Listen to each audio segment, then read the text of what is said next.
విస్తరాకులు అంటే భోజనం వడ్డించడానికి ఉపయోగించే ఆకుపత్రాలు.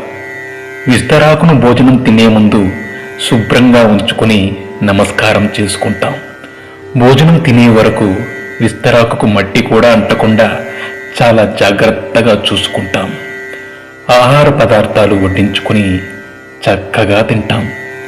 భోజనం పూర్తయ్యే వరకు ఇంత జాగ్రత్త తీసుకునే మనం తిన్న మరుక్షణం విస్తరణి మడిచి దూరంగా పడేస్తాం.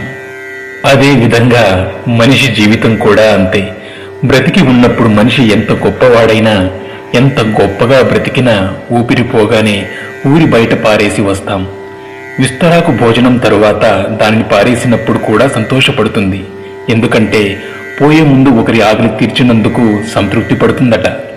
విస్తరాకుకు ఉన్న ఈ మంచి గుణం మనుషులకు కూడా ఉండాలి. సేవ చేసే అవకాశం వచ్చినప్పుడు మనమంతా సేవ చేయాలి. మళ్ళీ ఎప్పుడైనా సేవ చేయొచ్చులే అని వాయిదా వేయకూడదు. ఆ అవకాశం మళ్ళీ ఎప్పుడైనా వస్తుందని అనుకోకూడదు. ఎందుకంటే ఊపిరి ఎప్పుడు ఉంటుందో ఎప్పుడు పోతుందో ఎవరికీ తెలియదు. అప్పుడు కనీసం విస్తరాకుకు ఉన్న తృప్తి కూడా మనకి ఉండదు. ఎంత సంపాదించి ఏం లాభం? ఒక్క పైసా కూడా తీసుకుపోగలమా? కనీసం